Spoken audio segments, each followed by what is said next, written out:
One of the UK's busiest fishing ports, Newlyn in Cornwall, lands over 50 species of fish. Most Brits will only ever eat 5 of them. Hi, I'm Curly Steve, and I'm searching for a greener room.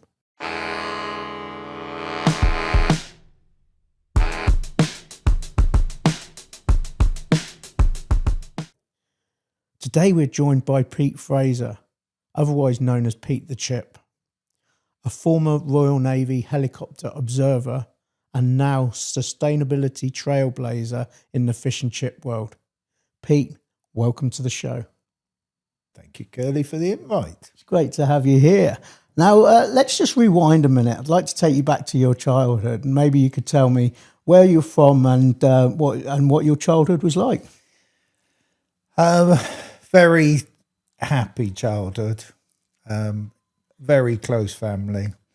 My father was working down in the chemical industry down in Cornwall, and so I was born at home in a lovely village called Perranathno, down by Marisighan, and I was there for the first 3 years of my life, and then we moved around a little bit, but for the majority of my childhood, I was on the banks of the Thames in a town called Maidenhead. Okay.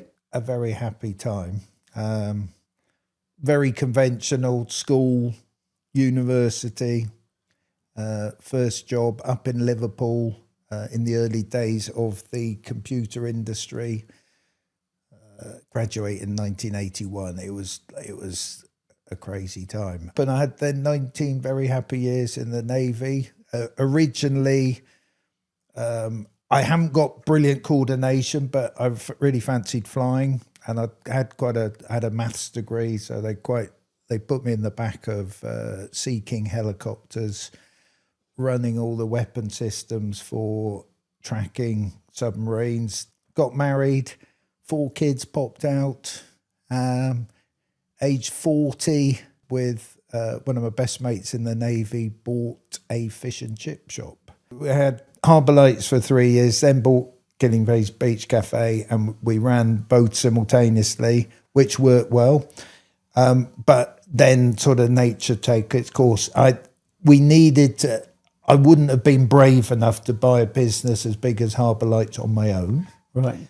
So it was great to have a partner for that, and we could sort of share our mistakes. But after 5 years, we had got sufficient maturity that maybe 2 best friends aren't necessarily the best business partners, because we didn't really want to make each other cry or anything like that.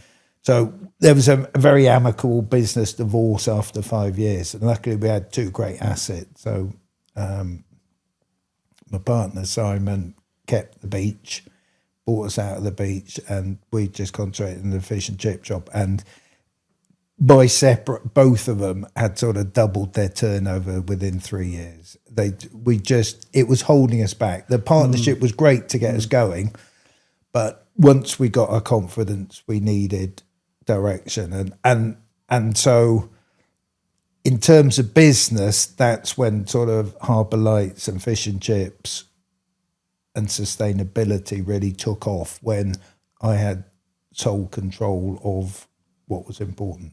So let's look into the sustainability side of things now. Where did you feel that it was time to start becoming sustainability, and what was the sort of was there a catalyst, or did it just come organically? How did that happen? I just hate being in a pack. I prefer to be at the front. That's fair enough. And there wasn't enough. I'd had so much help. Luckily, choosing fish and chips, it is the friendliest industry in the world. If you operate in the same town as another fish and chip shop owner, sometimes it's all a bit cagey. But if you operate in a different town from someone, it is just so friendly. They just share every bit of knowledge they've got. And that's the help that I had to start from the industry was great. I just discovered, though, that sustainability was just down here. No one was talking about it. It all started, there's an organisation called Seafish, who, I don't know if you know, but it's funded every bit of fish that comes into the UK, whether it's caught and sold at a market or whether it's imported prawns from Thailand or whatever, has a surcharge, maybe 0.5% of the value of whatever. But this organisation, Seafish, is there, and it's got scientists, and it's got a safety training, and promoting fish sales. I think they've got maybe scoop about 6-8 million a year from this surcharge of fish, a levy from fish coming into the UK. So they were based up in Edinburgh, and I remember had my business divorce in 2005, so it's like late 2005, early 2006. I just pick up the phone to Seafish, and I just said, could I speak to someone I just want to source our fish as responsibly as possible. Could I speak to, someone? And it just went quiet at the end of the phone. And this was only 20 years ago. Well, yeah, we might have someone, and it just didn't appear to be on the radar. And I just thought, ooh, this is interesting. So I then chatted more, and I found about 2 or 3 other fish and chip shops. I mean, in those days, there were probably 10, 12,000 fish and chip shops in the country. It is sadly shrinking all the time, but I probably only found 2 or 3 other fish and chip shops 20 years ago that I could have a meaningful conversation about sourcing fish sustainably. Sustainably. Interesting, yeah. And so, that just sent me off, and I went, ooh.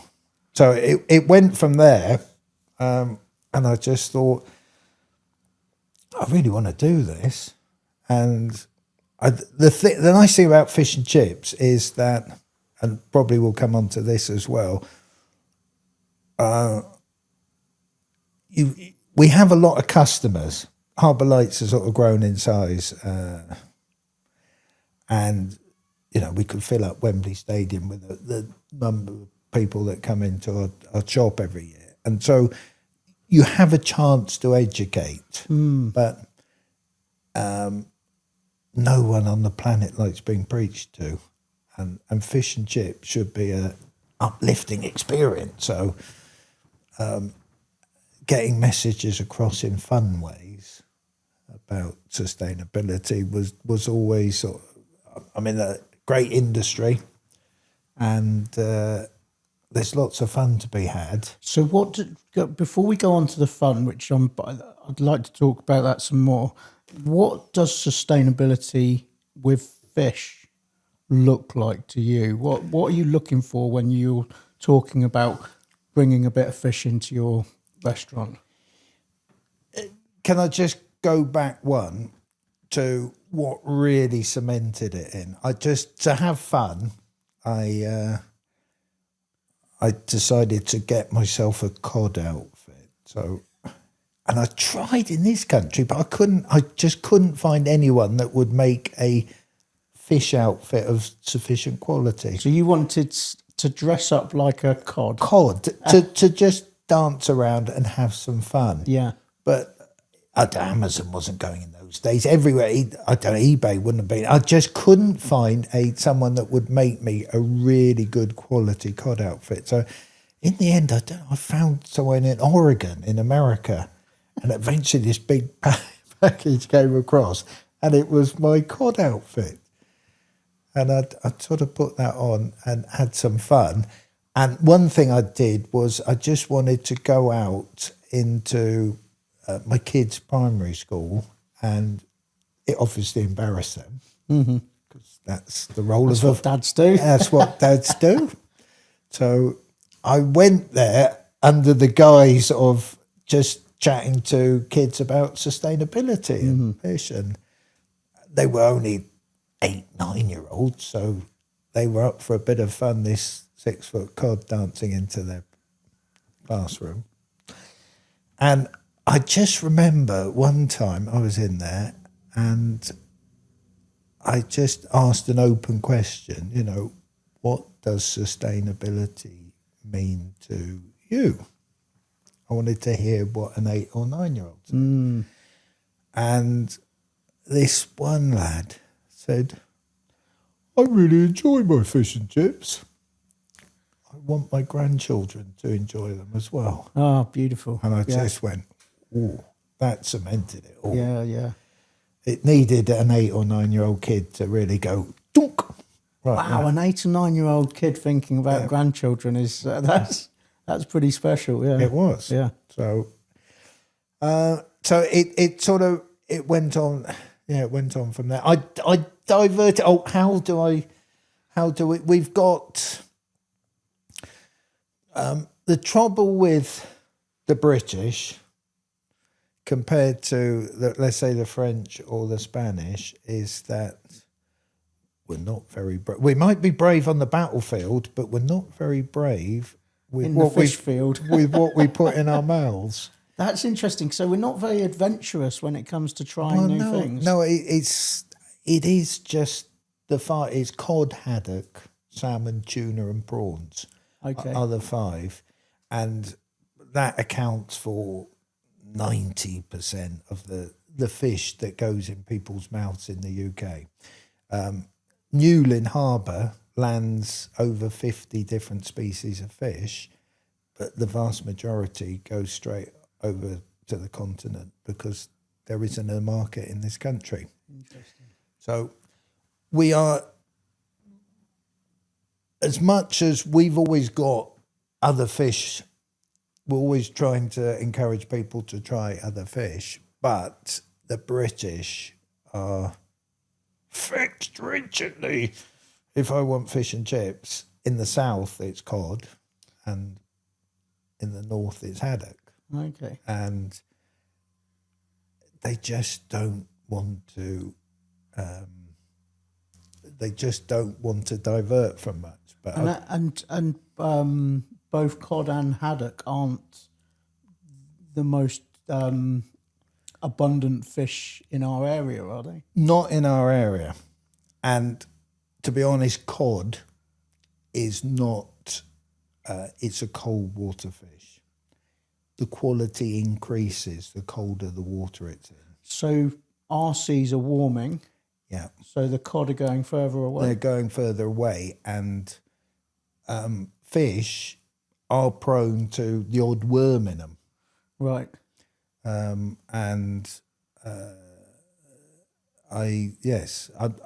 can, Cornish cod is okay, but the best quality cod is from colder waters.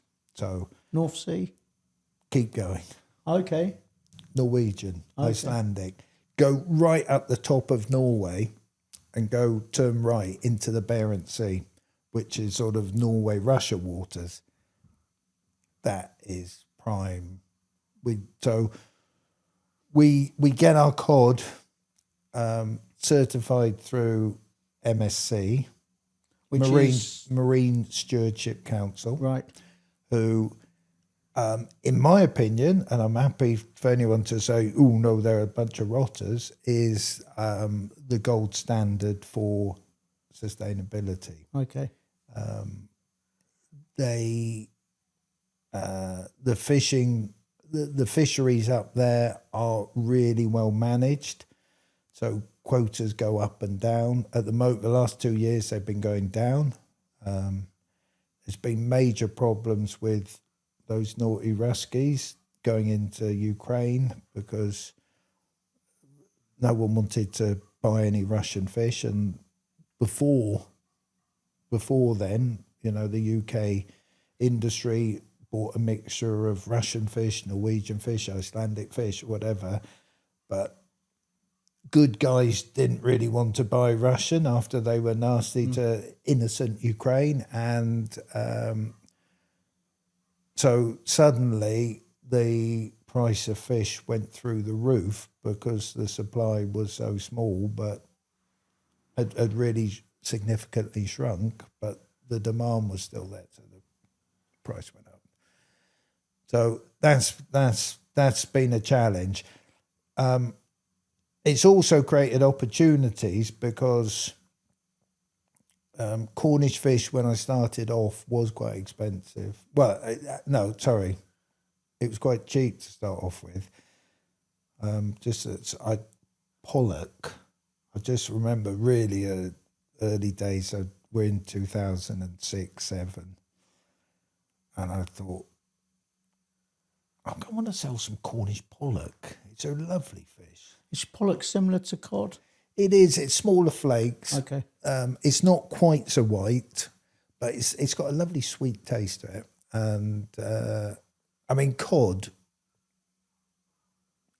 looks good, but it hasn't got much taste. That's why chefs are always putting it in fancy sauces. On its own, it doesn't.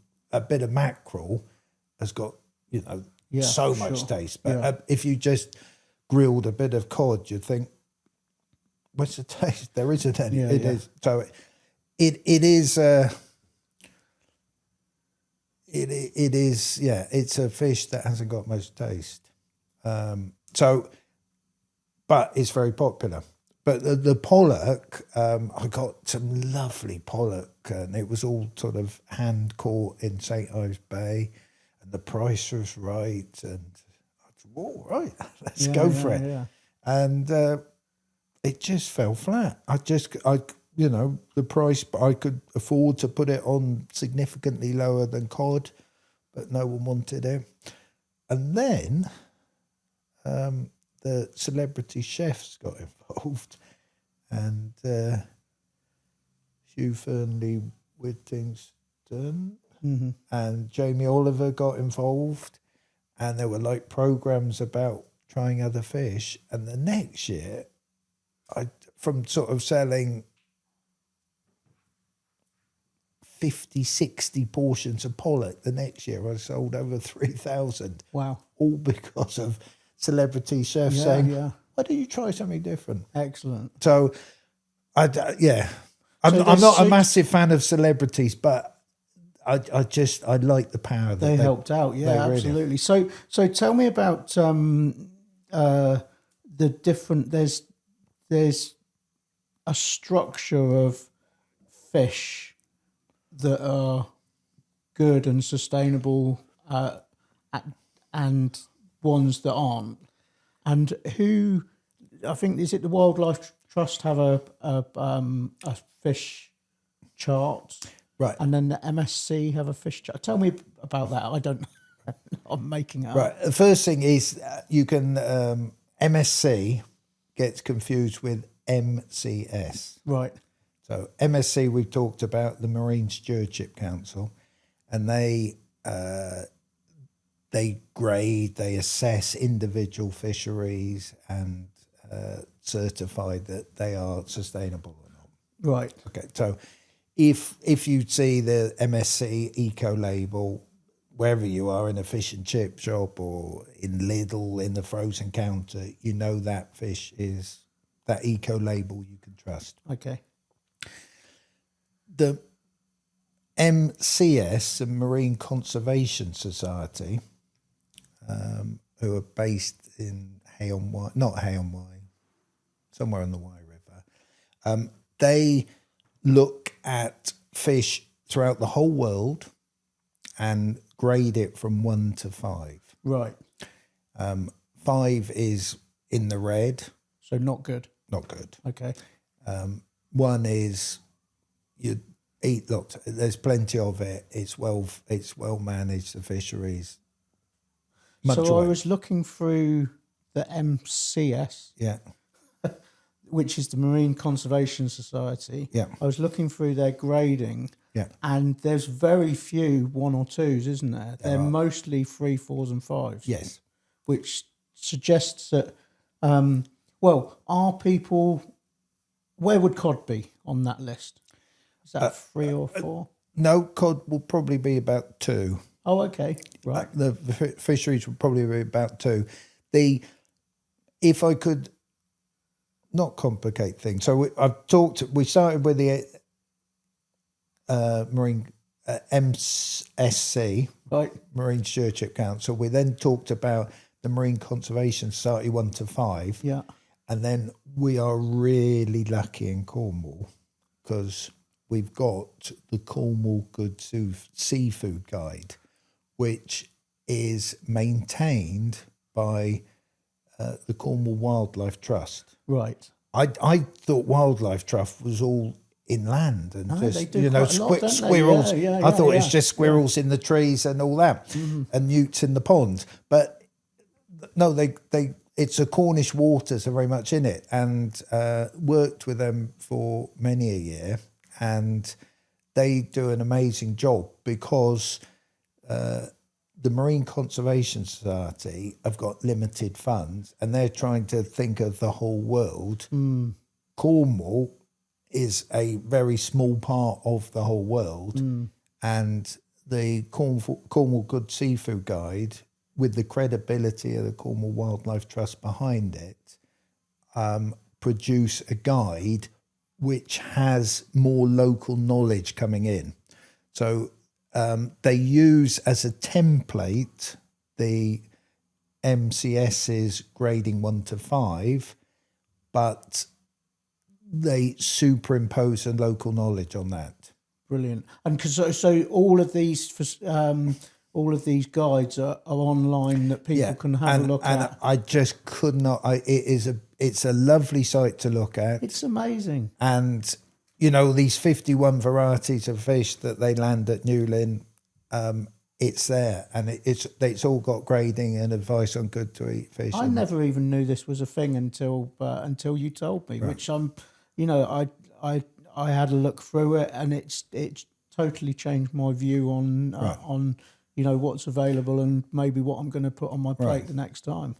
So for us, we have a fish policy, which was one of the bits of fish buying policy, which was one of the bits of evidence that we'll talk about later. Yeah. But for us, we'll only buy fish in from 1 to 3. Yeah. Very occasionally we'll buy a 4 if we want to just try and get people to try a different fish. We would never buy 5. And that sort of sits well with me.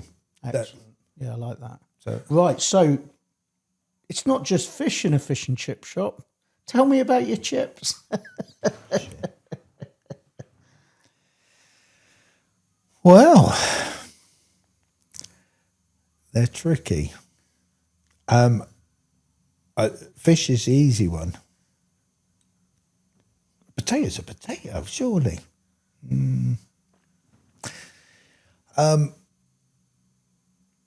The perfect chipping potato is quite a rare commodity. It's got to be a decent size. When fried, it can't go too dark. It needs to be able to keep in the hot box once it's sort of fried. It may be sitting there for 20 minutes. So it can't deteriorate while it's in the box. The taste has got to be right.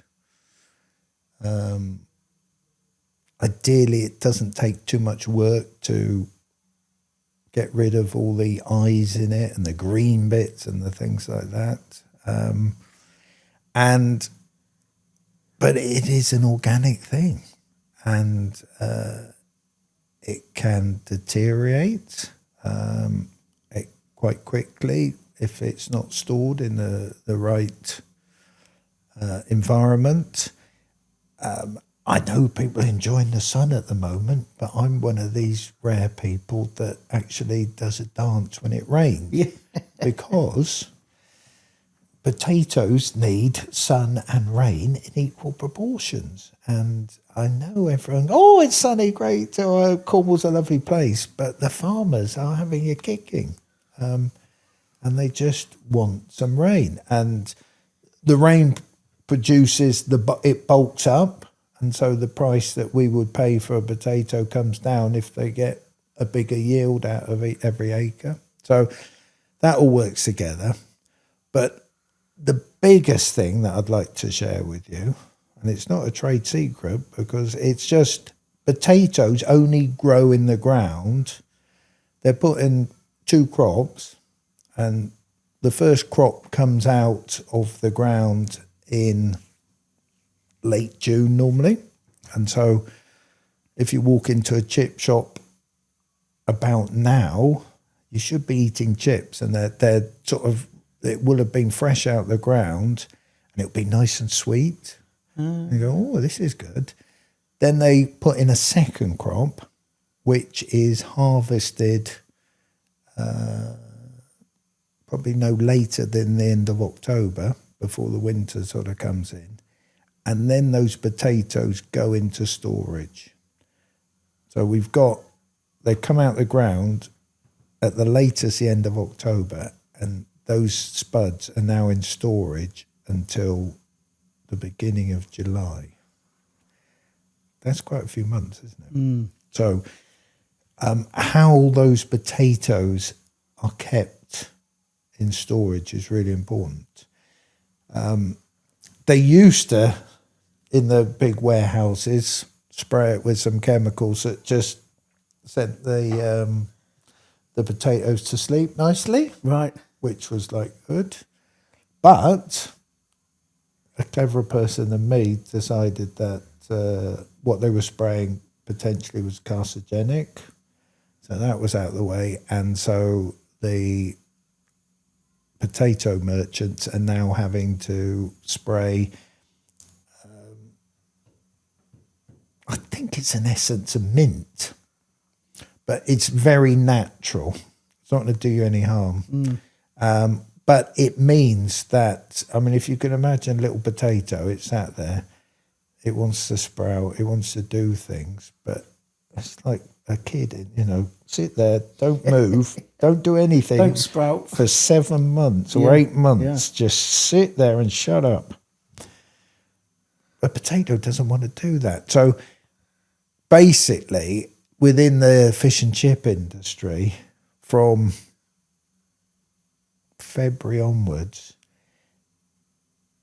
life gets quite challenging because you're dealing with potato. You've got to turn these potatoes that maybe want to do what plants do and grow, and you've got to turn them into really nice chips. And the average, no one coming in, probably 1 in 100 people would understand that potato has been in storage for months, because that's the cycle of potatoes coming out of the ground. This is all brand new to me. No one would know. But, in the fish and chip industry, you want good quality chips, whether you're coming in April or whatever the month is.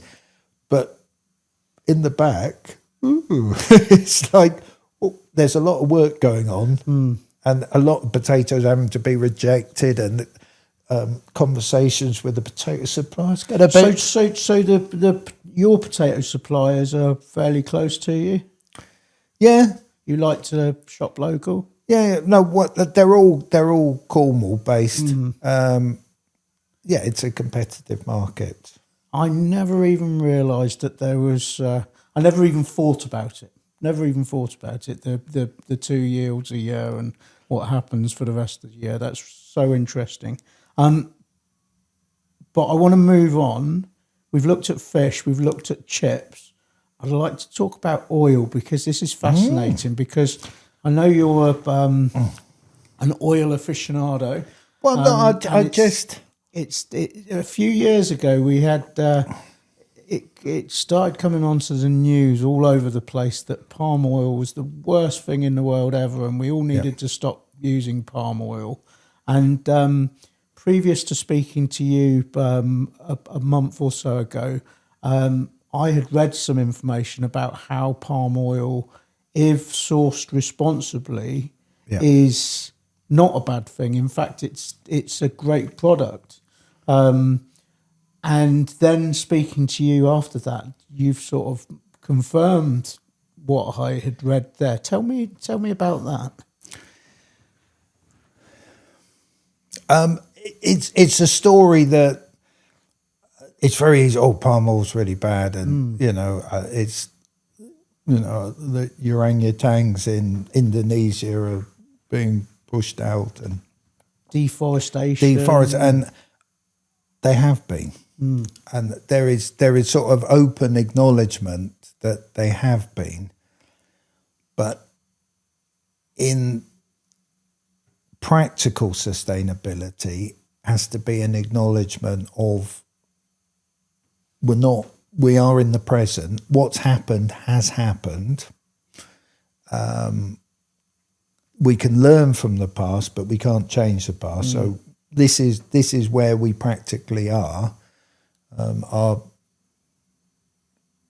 Yes. So some bad decisions may have been made in the past, but we are where we are. And the practical environment conservationists acknowledge this fact, and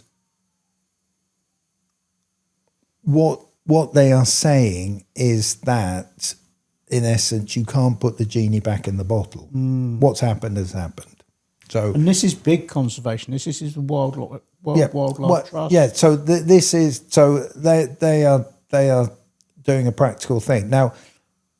Palm oil producers in the past acted irresponsibly. So that is open. You can't change that. But how palm oil differs from other oils is that it's ridiculously there's a high yield for every acre, 5-6 times like rapeseed oil. So rapeseed oil is probably the most common alternative thing that we could fry our fish and chips in. But to get the same yield as palm oil, you would have to grab 5 or 6 times the amount of acres. And we know what the planet's like, and with population growing, does the world want whole counties of rape and no one's allowed to build a house? And so whatever. So it's the conservationists have acknowledged that what happened in the past wasn't brilliant, but we are where we are. And going forward, as long as palm oil can be produced in a sustainable way, then that is the best way to move forward, especially as, I mean, the population of the world is going to go up. It is peaking, but it's still going to go up some more. They do need feeding. And so sustainable palm oil plantations is a better way of doing it than, let's say, going rapeseed. Am I being controversial saying that? I don't think so. I've read this in various research. And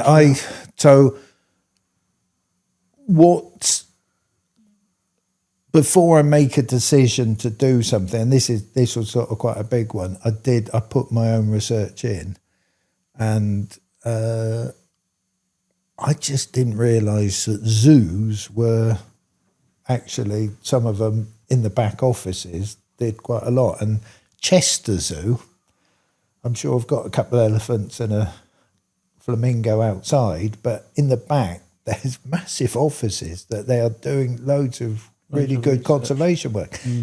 And they set up Chester as the first sustainable palm oil city, and started to talk to environmental conservationists, and pretty soon it's all online. The environmental agencies like the World Wildlife Trust Fund, no, WWF. the World Wildlife Fund, is it? Yeah. Orangutan protection leagues and all that. It's all listed on their website. All said, yep, Use palm oil. sustainable palm oil, and there's an RSPO, round table of sustainable palm oil producers or whatever, is what everyone's signing up to a code of conduct. It won't be perfect because there'll be people trying to do greenwash or whatever. But it's, to me, I don't lose any sleep at night. It is the best way forward to keep feeding the world's population. So we've looked at fish, we've looked at chips, we've looked at the oil you're cooking in them. Let's have a quick look at Packaging? Your packaging. Yeah, absolutely. Because that is, in my understanding, there's a lot of great materials coming out, but as soon as you taint them with oil or with food then they're not recyclable, or they don't go to the same place, or some materials are coming out that are biodegradable in inverted commas, but they're only biodegradable at one place in the top of Scotland that only takes in a ton a year or something. Exactly. No, exactly right. So the fish and chip industry got sort of shamed to move away from the polystyrene trays to you've got to find some biodegradable packaging, and we adopted it really early, and it was to get away from polystyrene, especially as it's made from petroleum products, and it's not. It doesn't degrade. It doesn't degrade.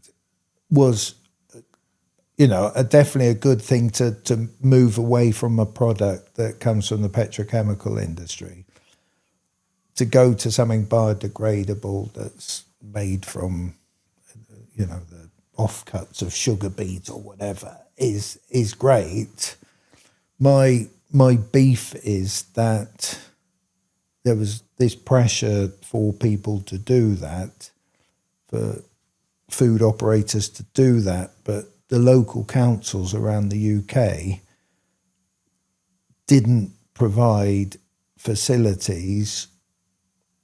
They can at home, if you put if you have fish and chips from a decent place and it's biodegradable, my understanding is you can put that into your food waste bin at home.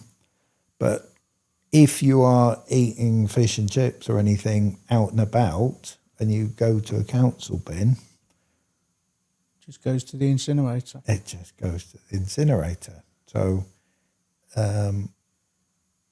but again, my sort of little bit of evidence, there are places around the world where they do take it more seriously, and councils do provide more, but we all know how strapped Cornwall Council is of cash, and the option is a big bin. Everything goes in there. Dead seagulls. Everything goes in there, and it goes off to the incinerator, which is sad. So I'm glad that you can at home, but probably the vast majority of our people buying our fish and chips would be on the prom in Penzance or down in the prom and then throwing it in the bin. Yeah. So we're going to move on to your evidence now, what we're going to do is we're going to give you 1 minute to speak about each of your pieces of evidence. Alex over there has got the alarm. Show us the alarm, Alex. There we go. That's like at the pass. There's food to go out. Yeah. Ding! You'll be running across there to get to grab a plate. So yeah. So your first bit of evidence, and you have 1 minute to talk on this, is your Harbour Lights fish buying policy 2025, written by the Harbour Lights. I think it's good to have on our website, how we source our fish. It is important to us. We have talked about it. My hope is that whatever fish we sell is totally sustainable. There are challenges. There will always be local fish in our shops. The cod and haddock, which are just so popular for fish and chip eaters in the UK, Cornwall cannot produce enough for our customers, so we go to the most sustainable thing. So we use MSC for our cod and haddock. I can't promote the Cornwall Good Seafood Guide enough to bring in that variety and tell you what good fish to eat. There you go. Yeah, it's our guideline. Excellent. I like that. So the next one is the recommended species list from the Cornwall Good Seafood Guide. Yeah, no, it is. This guy called Matt Slater and his team at the Cornwall Wildlife Trust in the woods in Allet, just north of Truro, just do amazing good. And I was lucky enough to be involved right at the beginning with them. It was something that I'd just been patiently waiting for, and Cornwall finally got some funding, and it is just such an amazing asset. Please use it and learn about fish and be brave. Brilliant. And that's almost like you planned that. That was exactly a minute there, look. So your next piece of evidence is the Sustainable Palm Oil Statement by Chester Zoo. Well, we've chatted about that. I just want to... I totally get people saying that palm oil has caused a lot of problem to the planet. But it is that you can't put the genie back in the bottle, and a practical application of this is where we are. Sustainable palm oil is okay. You're not being a bad person by... As long as it's sustainable, as long as it's got the correct marks on it. Yeah, and it's look for RSPO. Excellent. And the next one is the Consumer Fish Buying Behaviour Report by the University of Exeter and the Harbour Lights. We're blessed in Falmouth to have like the Tremo campus up above us, and there's some really bright cookies there. And there are all these scientists, and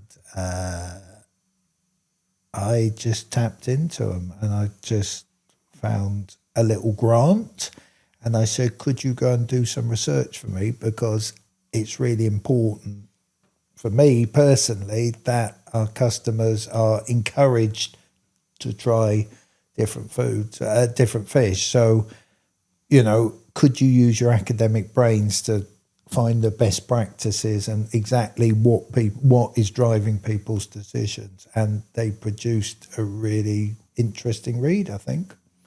And that's amazing. He's very aggressive with his dinging, isn't he? He's very aggressive with his dinging. This is his favourite part of the week. This is so interesting. That behaviour buyer report. I guess other fish and chip shops tap into that. And they very welcome. It's all online, isn't it? I probably need to get it more out there. Okay. Well, maybe we can, with your permission, we can put that onto our website for people to have a look at. Yeah, no, please do. That would be amazing. And then the one I've got here is the Sunday Times feature on the Harbour Lights. That was just I'm not putting that in to show off. It's that was just for any sort of business owners. If you do something a little bit different, it is possible to get some really good PR. And I probably went for a pint of cider and came up with that one night. Yeah. And it didn't do us any harm. And we've talked about it. It was a really good thing to have our cod-free week. The papers just picked up on it and off we went. And we had some great PR.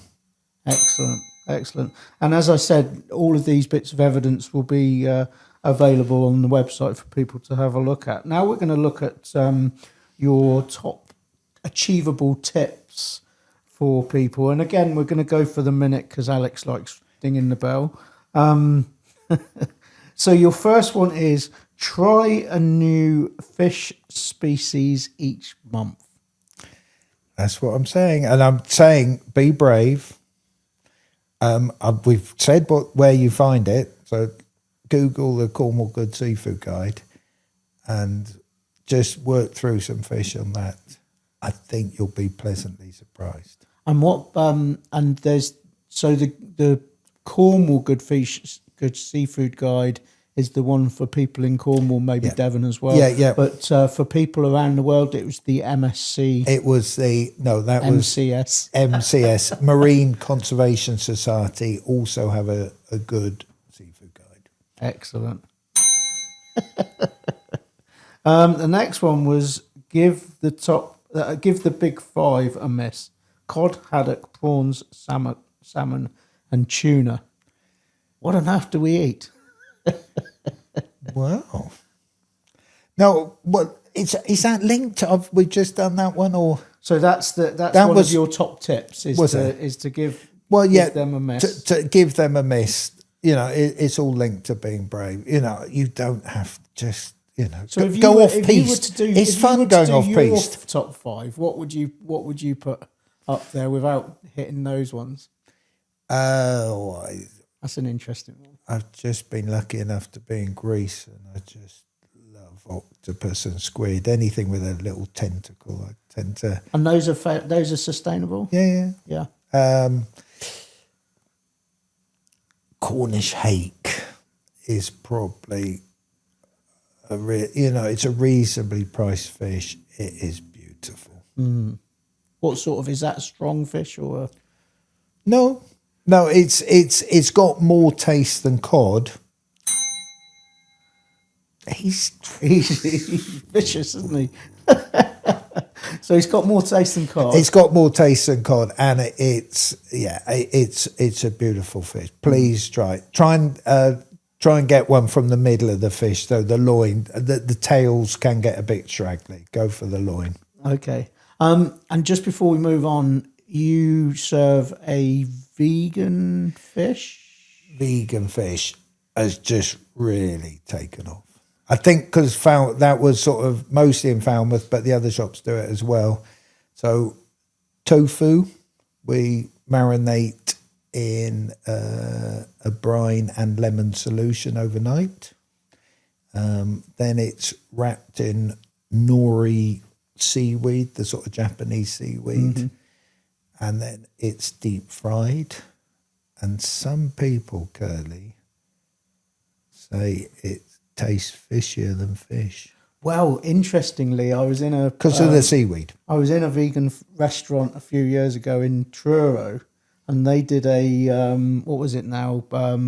Banana blossom. Yes. And they did a similar process. They marinated it and wrapped it in seaweed and then battered it. Yeah. And I had to say to the owner, is this fish? And she said, no, everything we do here is vegan. And I had to question whether it was fish. Mm. So interesting. Then the low waste meals. So root to peel, head to tail. Tell me about that. Well, whether it's sort of too many ready meals, you get something, and there's just so much food wastage because they don't. These top restaurants, One of my sons, Logan, went up to quite a famous meat paternoster chop house. It was where that was a TV program up there, but they just brought in half a cow, a quarter of a cow, and just used it all. And then the bones went into this stock pot that was sort of bigger than us two together. And just things were just dropped in and it was just boiling away. Their gravy was just exceptional, but there was just zero wastage. And so it's just as human beings, I just think we sort of only pick what we like and just so much is thrown away. I remember having a go at making some booze out of potato peelings once, and it did work. It was mildly alcoholic.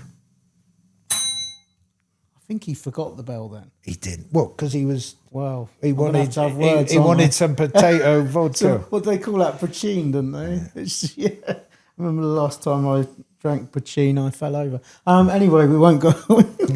We won't go into that. So the next one on your list is support local. Look at an item a week, or buy an item a week from your region. I mean, I know this is going out to other places in Cornwall, but I just love the rise of local food producers and farm shops, and isn't it great? Absolutely. Absolutely.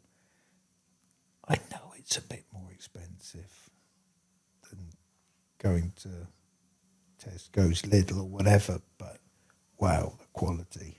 I go to a lovely farm shop just along the road here, and the flavours, the difference between flavours from buying something from a supermarket and something from a farm shop is quite different, isn't it? Yes, I'm a meat eater, so like bacon, I just supermarket bacon versus a proper slice of bacon, and it's just It's a different world, isn't it? It is.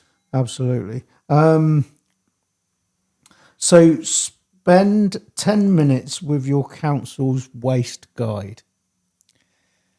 Yeah. I just think too much goes into general waste. And,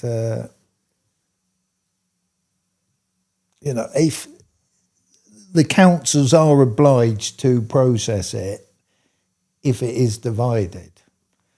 And I know it's a little bit more work, but it's because everything goes into general waste. It's just like, I'm like the recycling officer at home. And I don't mind it at all. It just seems the right thing to do, but I know people get annoyed, there's too many bins and just whatever, but it is helping. Yeah, and for the sake of reading through the literature quite quickly, it's quite important to do that. So tell us how we can get in contact with you. So we've got the Harbour Lights restaurant. You've got two other Fraser's fish and chip shops. On the Prom in Penzance, Okay. which is a lovely site, and hometown's Helston. So One in Helston as well. one in Helston. And then you've got the, what's your Hawaiian one called again? Kona, Kona, on that's Event right. Square in Which I've Kona. actually been to. And it was very pleasant. We had a crazy night there last night. It was a comedy theatre group. Just did a Poldark themed comedy. It wasn't a murder mystery. It was a heist. Some jewels had got stolen, and there were 40, 50 of us having a 3-course dinner, being entertained by these three guys and girls. Amazing. It was lots of fun last night. Excellent. And then you're on LinkedIn, Probably, yes. Yeah. Instagram. Yeah, no, I just love chatting to people. So if anyone wants to talk to me about anything, I won't hide away. Amazing. So the last but not least, one thing that we can all do today to make a better tomorrow and help to find that greener room. To me, is we just take life too seriously. And I don't think it does us or the planet too much good. I think there are some big challenges that the planet has and us all individually going through our lives have, but the power of just being able to have a laugh it diffuses situations, it reduces confrontation, and I think you're more likely to get a result. Just shouting at people all the time and being cross Doesn't work. isn't my style, but I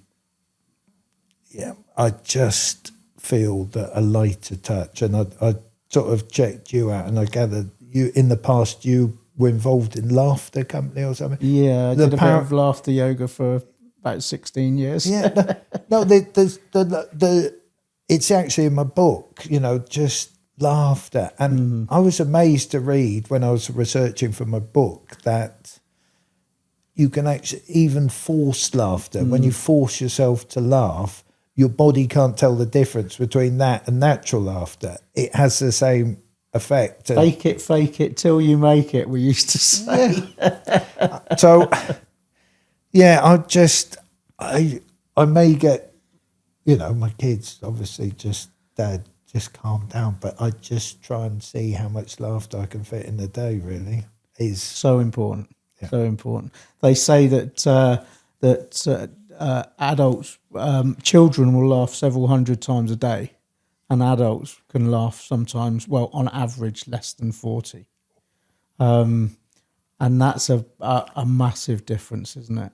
And Yeah. I think we all need to laugh a little bit more. What a great way to... especially at ourselves. Absolutely. What a great way to end the show. Pete the Chip, Thank you so much for coming on the show. Thank you so much for what you're doing for the planet. Thank you so much what you're doing for the people.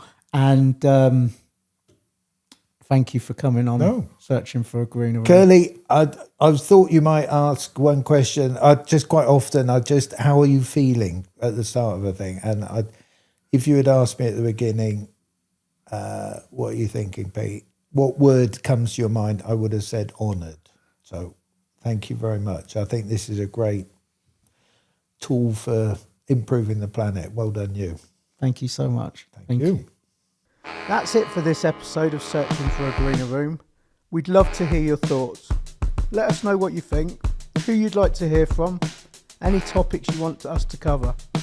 Drop us a comment. Don't forget to like and subscribe so you never miss an episode. See you next time.